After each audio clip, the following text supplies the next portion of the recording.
everyone. My name is Andrew Neary, and today I'm joined by Regional Chair and CEO of the Durham Region, John Henry. We had an amazing conversation about how resilient the people of Durham are and how Durham has really risen to the challenge of COVID-19. Amazing, inspirational things are happening in the community, and I really learned a lot about what can be done and what's being done by the people of the region. I hope that this episode is helpful for you guys and that you learn as much as I did. Yeah, I think everyone's kind of dealing with that and trying to figure out what the new balance is going to be. And also, kind of coming to terms with the fact that this is going to take a while before anything kind of comes back to what it was before all of this started, right? Maybe even never. You're absolutely right. And I think going forward, the world's going to change a lot. Doing more of what you and I are doing right now is going to be the new part of doing business. Sure. I sit on a board that meets every couple months in downtown Toronto. I sit on the AMO board, the Association of Municipalities of Ontario, and we gather from all over the province. So people fly in from Thunder Bay, the northern parts of the community. The need to do that has changed. We now can do this through this platform or any one of the other platforms to do the same type of meeting. So for me, not having to go to those meetings saves me 3 hours in transportation time. Wow. Yeah. Now you can, sign on from your office. You can participate in the meeting and advance the issues related to AMO or any one of the other great causes, and still be able to do business and not have to worry about catching the train to get back for your next meeting. That sounds like a actually big improvement and probably cost saving too, without having to pay for that transportation and lunch and all the stuff that would come with that, right? Yeah, well, when you think about it, that's just one. But when you think about within our municipalities, how there are meetings with, before all the CAOs of our municipality would come together in one meeting. Now you do it through a teleconference, or you do it through Zoom, or any of the other spaces. So product improvement within the organizations, private and public sector, will be huge. How we do business is going to change, and technology is playing a big part of that. But one of the challenges that we're having is, failure in Canada, and it's a Canadian failure. It's not just a problem in the region of Durham. Is advancing broadband. In today's day and age, broadband is as important to us as Canadians as that first railroad that went across this country over 150 years ago.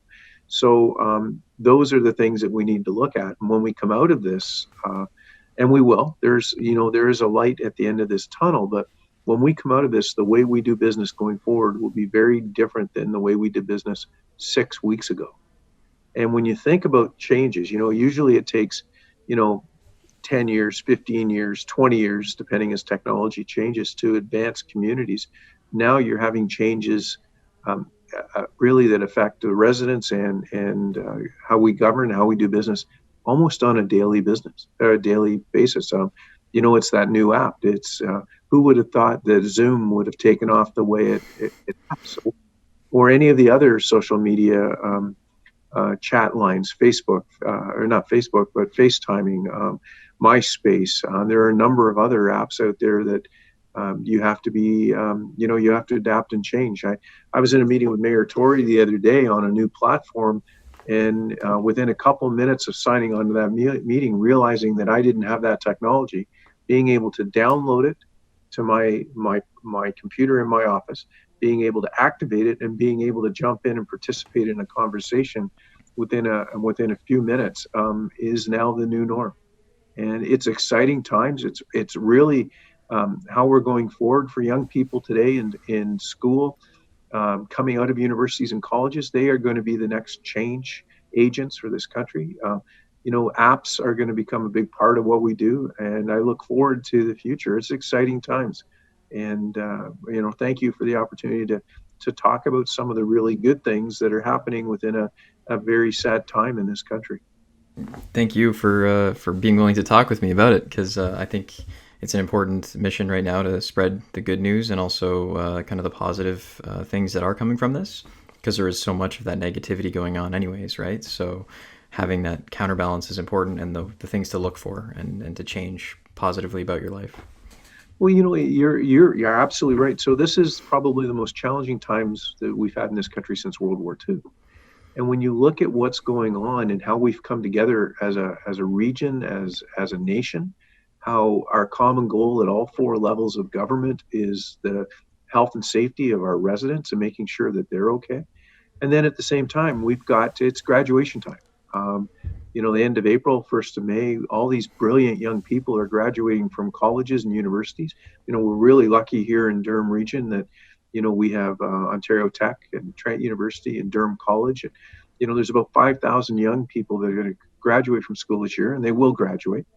And then they're going to go out and make changes. And it's amazing to watch what they're doing, from taking Durham College's students and being able to take 3D printers and immediately adapt production to parts for face shields overnight Yeah. um, is simply amazing. And when you look at what Trent University has been able to do, and then when you look at Ontario Tech, here, leaders in power engineering and a number of other areas, and what they've been able to do to help us, help the residents and our frontline people that are out there every day in our hospitals and in our nursing homes, our paramedics and our police officers and firefighters and all of those important frontline people. And that technology has been developed and been applied right here in Durham Region overnight. What an amazing story. That's very cool. I mean, even I didn't know exactly the extent of the work that people were doing, which is amazing. Thank you for sharing that. But even looking to the individuals that are doing really awesome work and kind of transitioning, like Canada Sews being based out of Durham now and getting face masks to people, and businesses switching to producing hand sanitizer and other things, the pivoting and transitioning has been amazing. So, Well, and one of the biggest areas of change, and you can see it, is our agricultural community. It's a big part of the economy of Durham Region and how they've adapted to online sales, delivery to homes, how they've reinvented their businesses in a very short period of time to continue to feed us. It's an amazing story. And then, Durham Region is a big part of the province of Ontario, and people don't realize that 40% of the energy generated in this province comes from Durham Region. We keep the lights on for a big part of Ontario. You can think about it. The power we generate literally lights up the city of Toronto. And those employees that continue to go to work every day at OPG, and then what OPG has done and the donations they've made and the help that they've put back into the region has been amazing. And we take for granted the people you don't see, the people that go into your water treatment plants and your sewage treatment plants, and the people that run our community wells, our janitorial staff in our businesses, and then the clerks in all the grocery stores that come to work every day to help our residents continue to feed their families. And then you look at companies like Sunspace, who created shields that have been installed in the grocery stores to protect our clerks, the people that check you out of the stores. Another great story, or some of our local breweries that have started to make hand sanitizers. Another story, and they did it overnight, and they did it just willingly, just said, what can we do? And this is what we're going to do. And then it's all the folks that are out there helping people that are challenged, our health and social services staff that are helping the homeless, caremongers across the region for what they're doing, feed the need for the efforts to keep all our food banks full, and then residents who are staying home, following what our health department is putting out, and their staying home is helping us to flatten the curve. And for us, the best place to find information, and it's updated continually, is at durham.ca, our region's website. Our team, our communications people that are continually updating not only everything related to the Corona-19 virus, but all the other things. Our economic development department, what they've done to meet with the chambers and the board of trades to be that contact to gather all the information and data that needs to go to the province and to the federal government so they understand the situation in Durham Region and get a better understanding. And then the ability, last night we held a town hall meeting, a virtual town hall meeting last night, and at one point we had 14,000 people either signed in through online or on the phone. wow. And we were able to provide information for questions in real time through the key leaders in our organization, including Dr. Robert Kyle and Dr. Pepe McTavish. That's really cool. I mean, is that a normal amount of people to show up for a town hall, or is there a massive surge of interest now? Well, for me, that was the first type of town hall that we've ever done like this. It's a new form. The technology has always been out there, but to do something in real time for an hour and a half with all of the key leaders in the organization, from our deputy chief of paramedics to our chief of police to our CAO, to bring them all into an online conversation. Some of us were here. Some we were practicing social distancing within our room. Our communications department did an amazing job. And then we had people sign in from outside that were participating in a conversation. And then to have 14,000 residents being able to get into the conversation. Now, we didn't answer all their questions, of course. We only had an hour and a half, but we were able to gather the information that was coming in through email, and we had people actually answering the phones and putting calls in queues. And it was pretty amazing to see how this all came together. First time, it won't be the last time, but it was a great way to answer the questions and the concerns of our residents from all over Durham Region, from the tip of the north in Brock to Pickering, all the way into Port Granby and Clarington. We sent out 100,000 dials to and tell people what we were doing, and we had such an amazing response. And I'm really proud of the team and how they were able to answer all the questions. Wow. And is that something you are planning on going forward with that? Do you think that'll continue even after everything kind of goes back to normal as a way to be able to keep people engaged? I think keeping people engaged, one of the things that our democracy demands is that our residents want to be informed.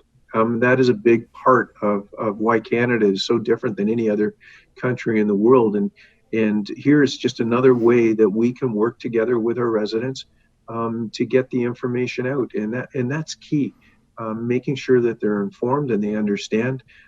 Hearing Dr. Kyle last night talk about the efforts of our health department and his team to make sure that we have some challenges with the private sector nursing homes and what they've been able to do in the last couple of days to get them the help they need in cooperation with all the great people that work at Lake Ridge Health. And in Durham, we're so large, and most people wouldn't realize this, but we're half the size of Prince Edward Island. But you could literally pick up the city of Toronto and put it in the municipality of Clarington. That's how large Clarington is. So when you look at the region and how big we are, it is pretty amazing. Today in Whitby here at headquarters, you look out the window and it's a cloudy day, but the northern part of the region is so far away, it could be snowing there right now. That's how big the region is. Wow. And you're saying you're still at the headquarters. Have one of the main things I wanted to ask you, besides how things have affected you personally, is just kind of the main sort of shifts in generally working as the chair right now. What has it done, particularly with the teleconferencing and stuff like that? But is there any other changes that you've found that have affected you?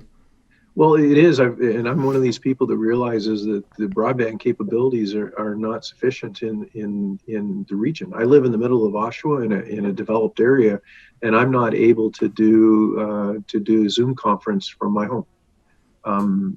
Lacking, I'm on cable. My dial-up speed is not very good, and so for me, I do work from home. I do most of it through teleconferencing if I can. I'm not able to do. I can do FaceTime, but I'm not able to do Zoom or MySpace because it just simply doesn't work. But I'm here every day. My work schedule really hasn't changed. I'm in my office most days before 8, and I'm able to. I'm an early morning person, so my emails are completed before I get to work. And I'm here, and then we're here for the day, but it doesn't end here. When I leave here tonight, I'm still available, and we still have lots of things going on. So it's very similar to what we did before, but because of the complications of Corona, it really does add more time to your workday. But it's incredible what we're able to get done together. It's been a real team effort. And, I'm proud to say that throughout the region, we've done very well compared to other areas, but it's not over yet. And this challenge is just because, we're seeing better numbers coming out collectively across the province. And the number of people are starting to recover. 50% of the people that have been challenged have now recovered from this. But we still have to remember that this is a challenge. It's still a virus that goes through connectivity, that we need to keep the 2 meters away from each other, wash your hands, don't touch your eyes. If you have to go grocery shopping, don't take the entire family grocery shopping. one member of the family needs to go do that. And if you need to, you're in the house and you've just had enough and you need to step outside, then step into your backyard, step into your front yard. If you're going to go for a walk, remember that there are other people out doing the same thing. Practice social distancing. You don't have to be close to each other to have a conversation outside. So those are the things that are happening. For the most part, we've had great public participation, but our police department has had, over 1,300 calls for people coming together in groups or going to our waterfront. Durham is very lucky. We have a lot of great spaces on our waterfront throughout the entire region, not just on Lake Ontario, but up to Lake Scugog and Lake Simcoe and a number of lakes in between. But this is a time to be diligent and remain isolated, practice that social distancing. And, maybe in a month from now, we will come down the other side of this huge hill that we've been climbing, and we will see the curve is flattened, but, don't give up, and it's not over yet. And would you identify that as being the biggest challenge so far, do you think, is just kind of keeping people motivated and focused on staying within those social distancing means, or is there something else that you think is kind of the biggest challenge? Well, I think the biggest challenge is the media delivers good and bad. There's some really positive stories, some great things that have happened, and I talked about the colleges and the universities and some of the business and our ag communities. But the other part too is we get a lot of news that comes not just from Canada, but comes across the border. And so for some people, if you're home a lot and you're watching a lot of TV, it can be scary. Don't measure all your decisions by what you've seen on a U.S. news channel. Go check out CBC. Go to the region's website. There are some really good things out there, and there's a lot of tools out there to help. If you are having some difficulties, we have a mental health line you can get to through the region's website. If you're feeling bad, but and you need some help or a conversation. But the other part too is, we know each other and in our neighbors, and if you see someone's having a bad day, it's okay to ask are you okay. You send them a text, keep in contact with your family through social media, pick up the phone, call your mom and dad or your grandparents, reach out to a friend. You don't have to jump in the car and go see them, and make sure they're okay. And what's really amazing is the number of neighbors that will send a text message saying, I'm going to the grocery store. Do you need anything? I'll just leave it outside for you. That's the best part of what this country's made of is how we get along and how we do great things. And what you're starting to see, we had lost that for a little while, and now I can start to see it coming back. I know that in my family, I'm more connected to my family right now. I have two brothers and a sister, than I've probably ever been before. I do it all by text. We FaceTime, we telephone, we talk to each other. But at the same time, I've got a father that's in a hospital that I haven't been able to see for 6 weeks now, and that's a bit of a challenge. So, he's doing well, but it's you just can't walk into a hospital today. There, visitors aren't supposed to be there, and but I want to say that to our frontline service people in all of our healthcare facilities, to our doctors, our nurses, our respiratory technologists, the janitors. Everyone that works in Lake Ridge Health or in Uxbridge Cottage Hospital, it's in a separate health network. They've done an amazing job, and we as residents are thankful and proud of what they've been able to do. And the best way we can help them is, don't go to the hospital if you don't need to. And that's what we're practicing as a family. Wow. And that was an amazing answer. And just in terms of all of the good news too, I think that's kind of the main message that I'm trying to get across with this program is sort of that there is support out there. And I think you've done a great job explaining that. But what would you say is like the thing that makes you the most hopeful throughout all of this? What is kind of the big shining beacon? There's a lot of good, but I think the biggest part for me is that things are still working, that the system hasn't fallen apart, that calls for service are still being dealt with. If you had a broken water line on your home today, somebody is going to show up from the region. It'll be different than it was, because of social distancing. We used to send a truck out with 4 people in it, and they would deal with problems. Well, now we're sending 4 trucks out with 1 person in each truck to practice social distancing. But I think what's really key is how our business community and how our residents are so talented and have adapted and been able to change things overnight. It says a lot about the talent pool that we have in Durham Region, about the skill set, about being able to take a 3D printer out of a classroom at college, sending it home with a student, and having that student or staff member or alumni member build parts for a face mask. That companies have reinvented themselves and how they've been able to do things and how they deliver services. That is such an amazing thing to watch. And then I think going forward, as young people are graduating from school, and as we're dealing more with other issues, not just the corona issue, but climate, some of the challenges with weather, some of the best practices that are happening now will continue to happen. And how that inventor is thinking of the next way to make something work. And the key for us is we have, well, 5,000 young people in Durham Region graduate from college and university this year. With all the new stuff that's happening out there, wouldn't it be amazing that they could set up and live right in the communities they grow up in? And we've also proven that you don't need a big factory to build big things.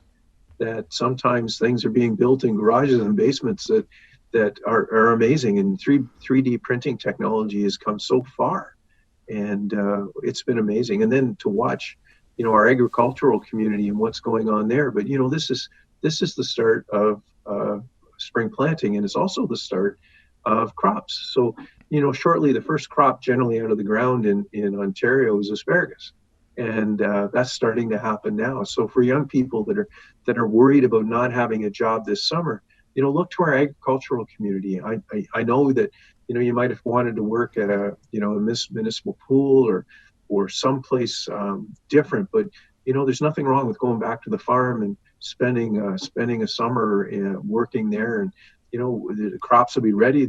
Our ag community will be looking for laborers and people to help in the fields. So for young people, I would say this year you may have never thought about working on a farm, but give it some thought, and it's a great way to make a living and help people. But the jobs that were traditional jobs for summer students might not be there. So look outside of the box, and you may find yourself working in an orchard or a strawberry patch or driving a piece of equipment on a farm. But that's a job too, and it goes a long way to helping to pay the bills when you go to college and university next year. Wow. Yeah. Now, I don't want to keep you too long, so I do have just a couple last kind of roundup questions for you. The first one is, what kind of media are you consuming personally? Any good books or movie recommendations you would have for people on their downtime to recharge? Well, I'm very lucky because I can go home at the end of the day, and my wife Kathy's retired. She's a retired pharmacist, and she's at home, and we'll watch an episode of on Netflix or on Prime. I read continually. I'm a big fan of TED Talks and online tutorials. So, I'll check a TED Talks out a couple times a week when I've got some time. And then there's all kinds of information out there. I'm a big reader of Canadian news, so I read whatever's on CBC and get CBC alerts, and local media as well. So I think you have to find your niche. This is going to sound funny. I love to cook. And, I get great enjoyment out of going home and cooking dinner for my wife and spending some quality time in the kitchen as a family.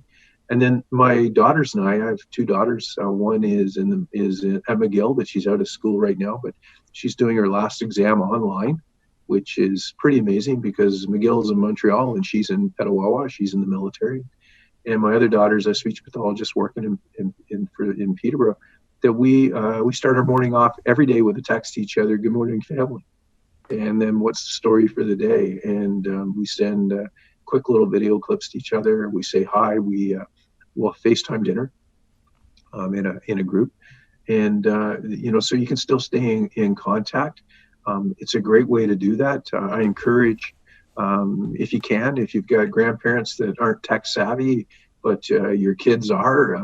If you can get them onto an iPad and then some coaching, they will pick it up very quickly. And there's no reason why you can't be in two houses in the same city, set your iPad or your computer up at the kitchen table and have dinner together as a family. I know that I'm a proud member of Rotary. I have been for well over 30 years. We're doing our Rotary Club meetings online on Mondays. So we have our next Rotary Club meeting is Monday at noon next week, and there'll be 20 or 25 of us will come on together and we'll talk about what's going on, and it'll be a regular club meeting. So you can do that as well. So stay connected. We've learned that technology is our friend. You don't have to be scared of it. It's easy to use, and for some of our older residents, if you can spend the time to help them and stay connected, you'll find that it brings happiness in their lives.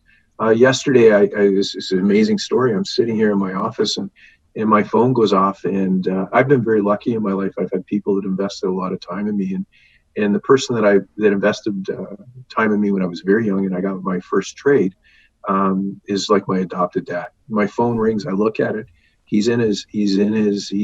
I'll say his mature. I won't say how old he is, and he FaceTimed me. I didn't know he knew how to do that. And he put a smile on my face. It was amazing.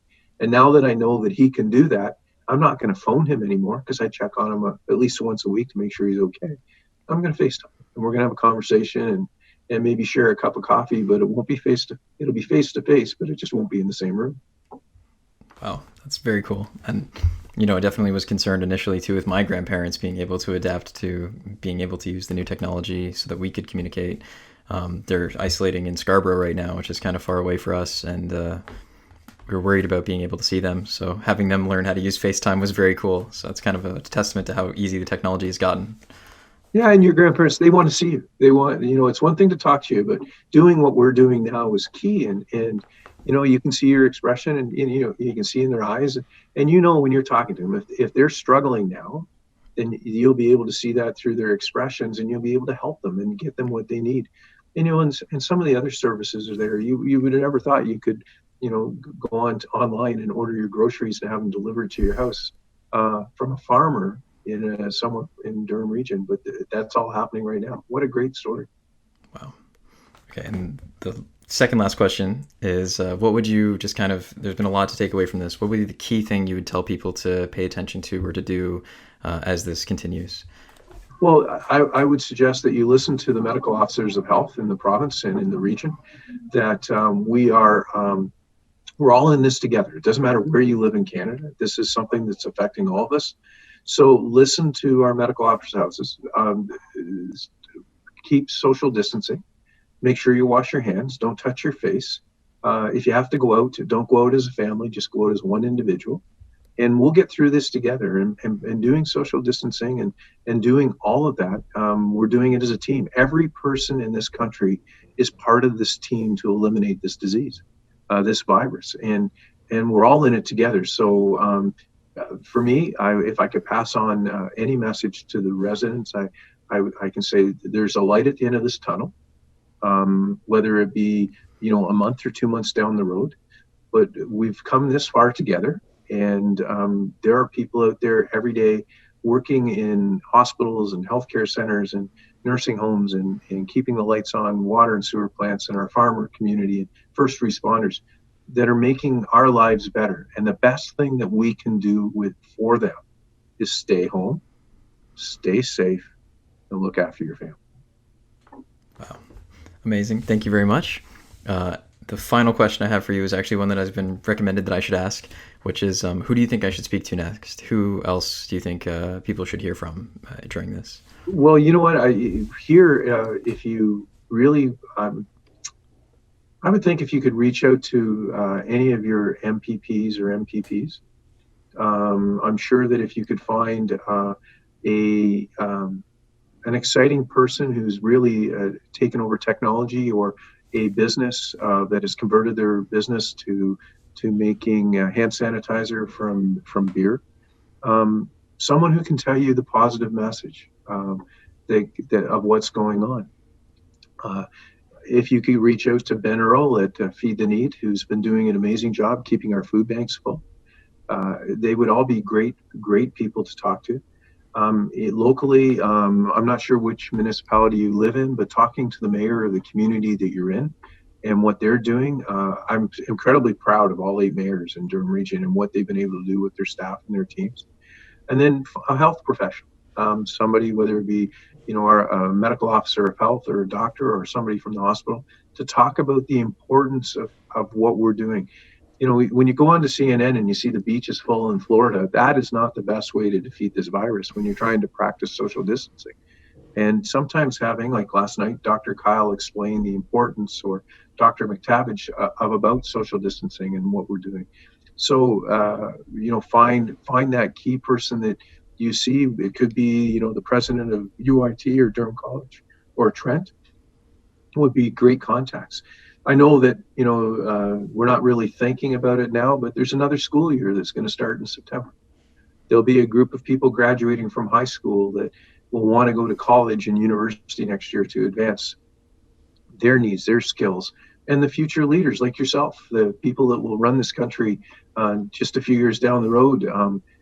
There's those folks too. So I would reach out to any of those. And what's really exciting is you may find, and you might be shocked at who will be able to do this.